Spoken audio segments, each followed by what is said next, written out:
जय श्री कृष्णा सभी को। बोलो तुलसी माता की जय। बोलो भगवान विष्णु की जय। कार्तिक मास के कृष्ण पक्ष की एकादशी को रमा एकादशी कहते हैं। इस साल यानी कि वर्ष 2022 में रमा एकादशी का व्रत 21 अक्टूबर को रखा जाएगा। इस दिन भगवान विष्णु और माता लक्ष्मी की पूजा की जाती है।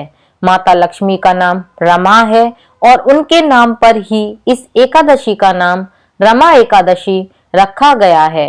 और इस दिन माँ लक्ष्मी और भगवान विष्णु का विधि विधान से पूजन करना चाहिए। ऐसा करने से सभी मनोकामनाएं पूर्ण होती हैं।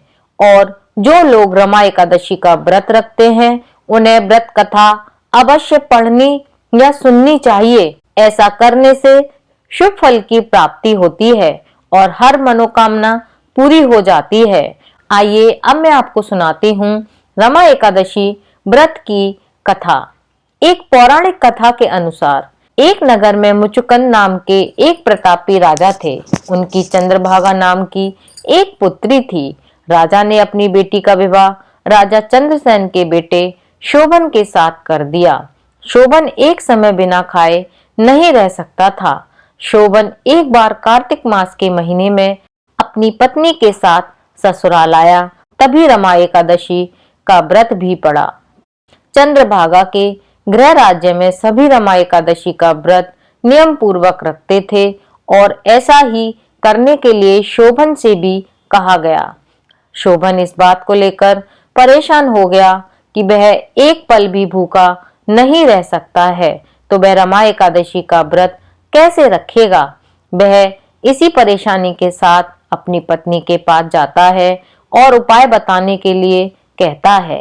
चंद्रभागा ने कहा कि अगर ऐसा है तो आपको राज्य के बाहर जाना पड़ेगा, क्योंकि राज्य में ऐसा कोई व्यक्ति नहीं है जो इस व्रत के नियम का पालन ना करता हो।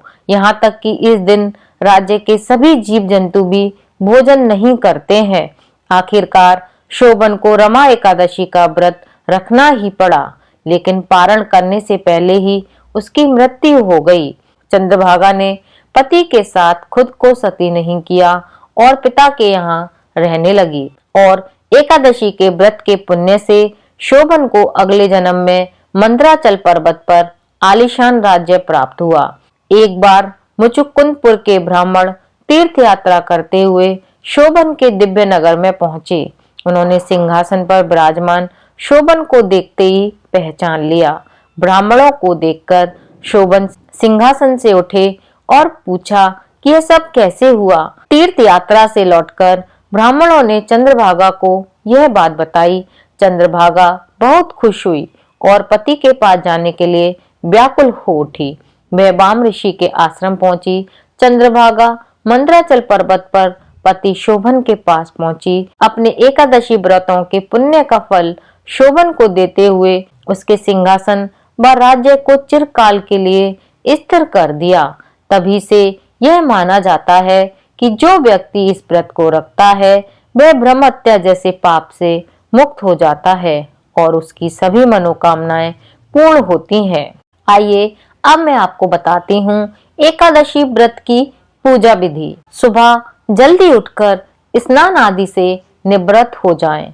घर के मंदिर में भगवान विष्णु का गंगा जल से अभिषेक करें। भगवान विष्णु को पुष्प अर्पित करें और तुलसी दल भी अर्पित करें। दीप जलाएं। उसके बाद भगवान की आरती करें, भगवान को भोग लगाएं।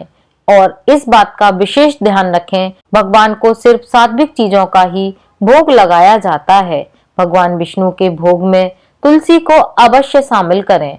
ऐसा माना जाता है कि बिना तुलसी के भगवान विष्णु भोजन ग्रहण नहीं करते। और अगर संभव हो सके तो इस दिन व्रत भी अवश्य रखें। और एकादशी के दिन भगवान विष्णु के साथ माता लक्ष्मी का पूजन भी अवश्य करें और इस दिन भगवान का अधिक से अधिक ध्यान करें। इस व्रत का विधि विधान से पूजन करने से सभी मनोकामनाएं पूरी हो जाती हैं। बोलो भगवान विष्णु की जय। बोलो लक्ष्मी माता की जय। तुलसी माता की जय।